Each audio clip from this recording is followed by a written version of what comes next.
টঙ্গী ময়দানে, তারপর 21-এ দিয়েছি, 24-এ দিয়েছি।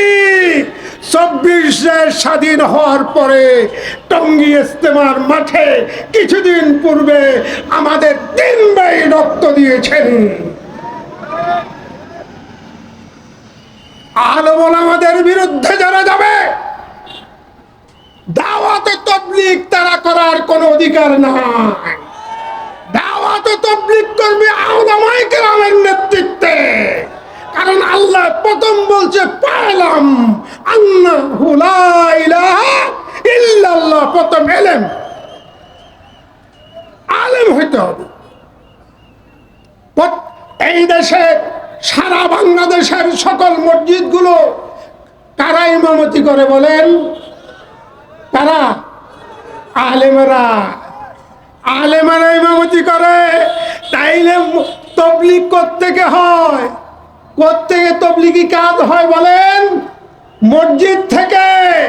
মসজিদ থেকে যখন তাবলীগ হয়, মসজিদের মিম্বর মেহরাব আলেমদের দখলে, তাইলে তাবলীগও চলবে উলামায়ে কেরামের নেতৃত্বে। কোন জাহেল, কোন ইঞ্জিনিয়ার, কোন মূর্খের নেতৃত্বে তাবলীগ চলতে পারে না। তাই হুঁশিয়ার করে দিতে চাই, যারা তাবলীগের নামে সন্ত্রাসী কর্মকাণ্ড করছো, যারা ইকরামুল মুসলিমিনের স্লোগান দিয়ে রাতের অন্ধকারে আমাদের ভাইদেরকে, ঘুমন্ত ভাইদেরকে, তাহাজ্জুদরত ভাইদেরকে হত্যা করেছো, তোমাদের জায়গা বাংলার জমিনে না।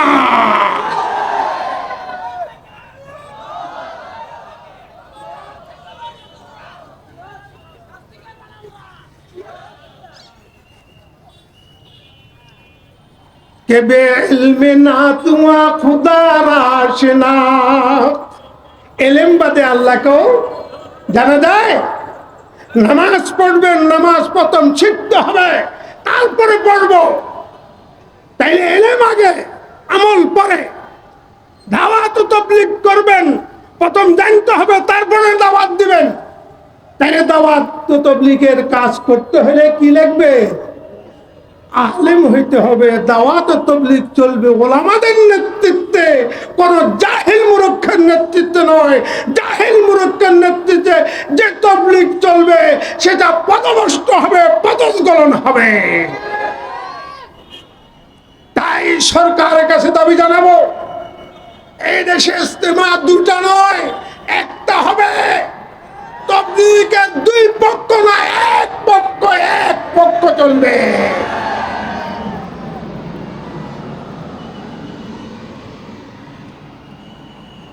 তাই বলতেছিলাম, উলামায়ে কেরামের দাম, উলামায়ে কেরামের শান, উলামায়ে কেরামের ইজ্জত আল্লাহর কাছে সবচেয়ে বেশি। এই উলামায়ে কেরামের বরকতে আমি আপনি বেঁচে আছি, আমি আপনি খাচ্ছি, সম্পদের মালিক হয়েছি।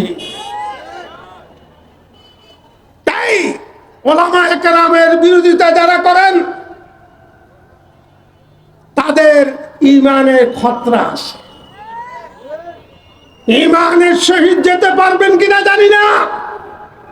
খবরদার উলামায়ে কেরামের বিরোধিতা করবেন না। আলেম কুন আলেমান ওয়াবদু আলেমান আও মুতাআল্লিমান আও মুস্তামিআন আও মুহিব্বান ওয়ালা তাকুনিল খামিস ফাতাহলিম। হয়তো আলেম হও, নাইলে আলেমের ছাত্র হও, নাইলে আলেমদের কথা শুনো, সেটা মোতাবেক আমল করো, নইলে আলেমকে ভালোবাসো। 5ম নম্বর যদি হও, ধ্বংস হয়ে যাবা।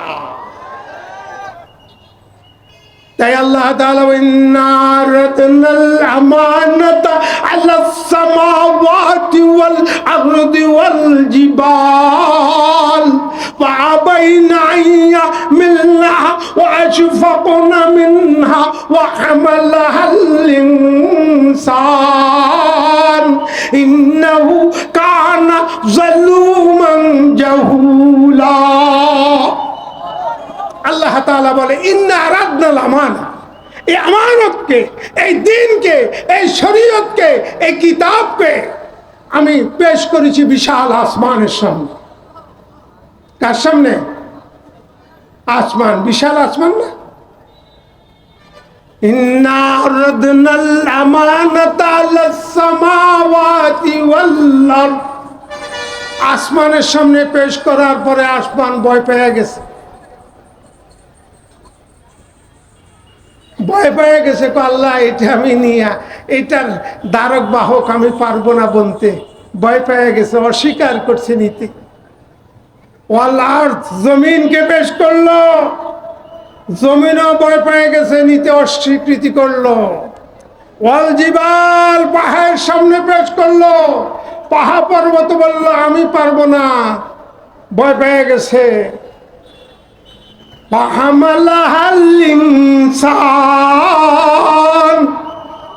ইনসানে করে আমার মাথা উঠে দাও।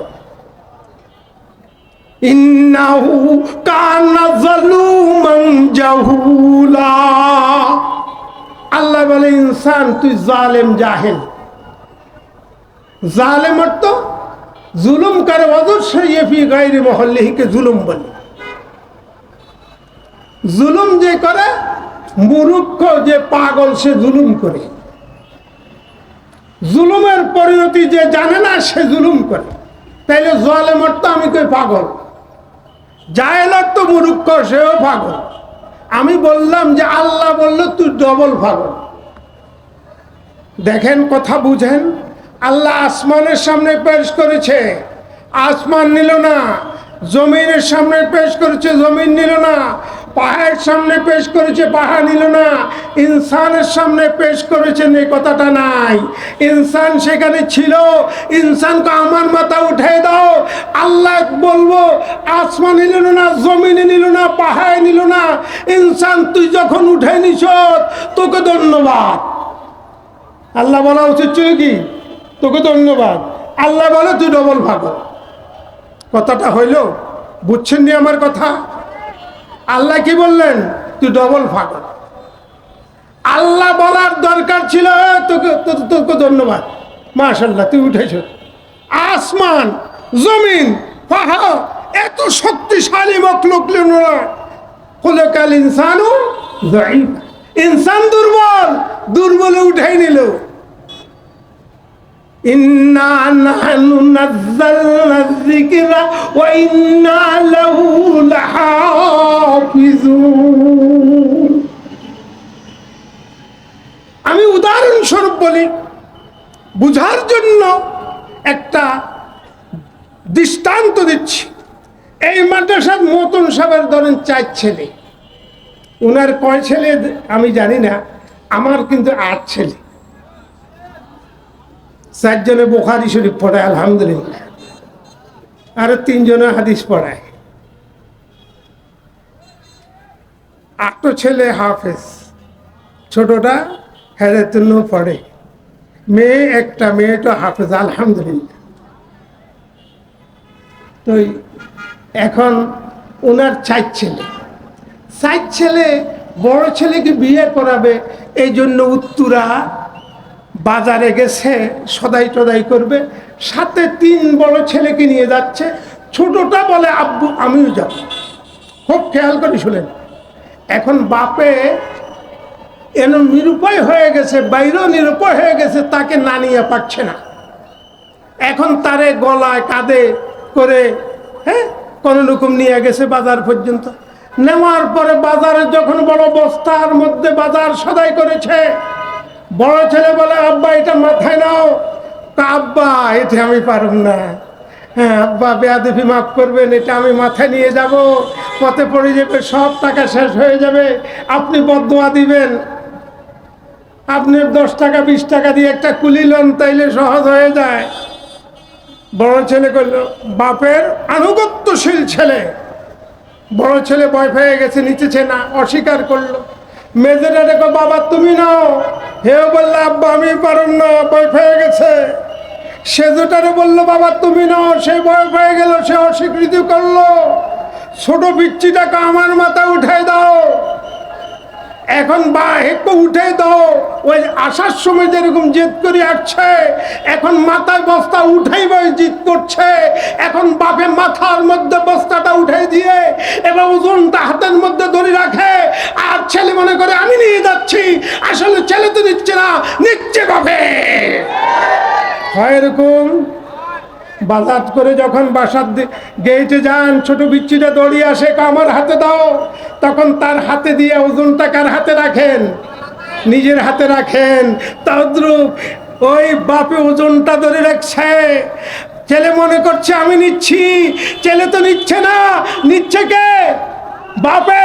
তদ্রুপ আল্লাহ বলে এই আমানতায় আসমানের সামনে পেশ করেছি, জমিনকে পেশ করেছি, পাহাড়কে পেশ করেছি, সবাই অস্বীকৃতি জানাইলো, ভয় পেয়ে গেল। এটা দ্বারক বাহক বনতে ইনসানকে আমার মাথা উঠাই দাও। আল্লাহ মাথার মধ্যে উঠাই দিয়া বলল, ওরে ডবল পাগল, তুই কি পারবি?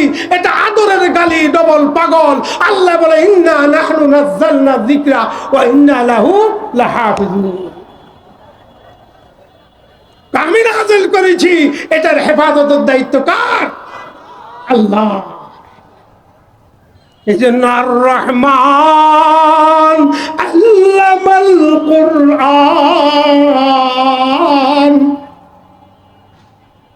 আল্লাহ যদি আল্লামাল কুরআন বলে নাই, আর রহমান বলেছেন, তো কোরআন শিক্ষা করা এটা সাধারণ ব্যাপার নয়। আল্লাহ যদি রহমান না হতেন, রহমান আর রহিমের মধ্যে বেশ কম তো ওলামায়ে কেরাম বুঝেন। রহমানের মধ্যে আম আর রহিম হলো খাস। আল্লাহ যদি রহমত যদি আম না হতো, তো আল্লাহ মাল কোরআন, কোরআন শিক্ষা করতে পারতাম না। আল্লাহ রহমান হওয়ার কারণে আল্লাহ মাল কোরআন, কোরআন শিখতে পেরেছি। তাই আল্লাহ তাআলা বলেন এই কোরআন আমি নাযিল করেছি, আমি খোদা নিজেই কি করব? হেফাজত করব। এই জামিয়া মুহাম্মদিয়ার